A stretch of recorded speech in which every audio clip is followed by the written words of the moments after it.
Hey everyone, Paul Mayer here today. I want to talk about J.D. Vance's recent comments regarding Denmark saying that they are not a good ally. I have a video of Rufus Gifford here, who was the ambassador to Denmark under the Obama administration. He's really ticked off about Vance's comments, as you will see. This administration has done more to break ties with the rest of the world than any other has ever done before them. Watch this video. Hi, y'all. Okay, so to say I'm a bit worked up this morning is an understatement, and that's because of this.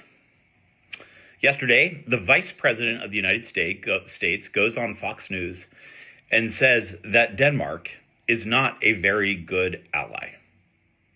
Now, I know that a lot of people would know how I feel about this, but I want to tell you why. And it is in part because, yes, I was the one for a number of years that would go to the prime minister or the foreign minister or the defense minister and ask on behalf of the United States government for them to send their young men and women to Iraq to fight ISIS, to help go remove chemical weapons from Syria, to go fight Ebola in Africa. I did it every time, and every single time they said yes, and they said yes without hesitation. And in part because it was the United States of America, a great ally, asking them to do it.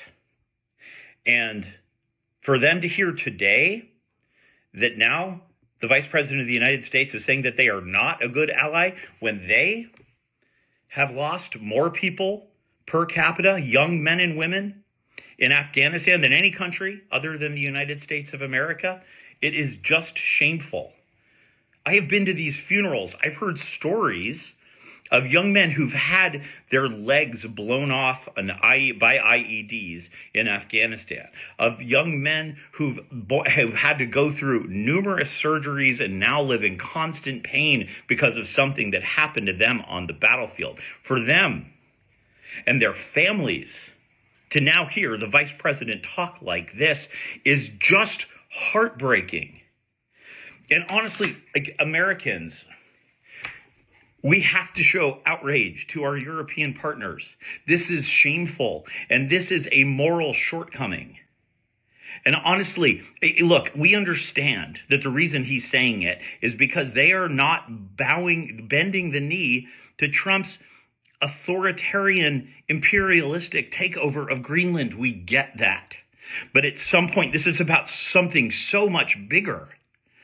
This is about the men and women. I hope that J.D. Vance could say this not just to the face of Maria Bartiromo, but go to Denmark and say that to the face of the parents of the young men and women who've lost their lives alongside U.S. troops. Say it to them.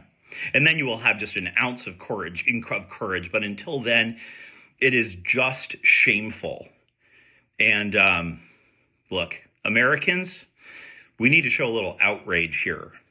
Our partners and allies expect it from us, and they deserve better.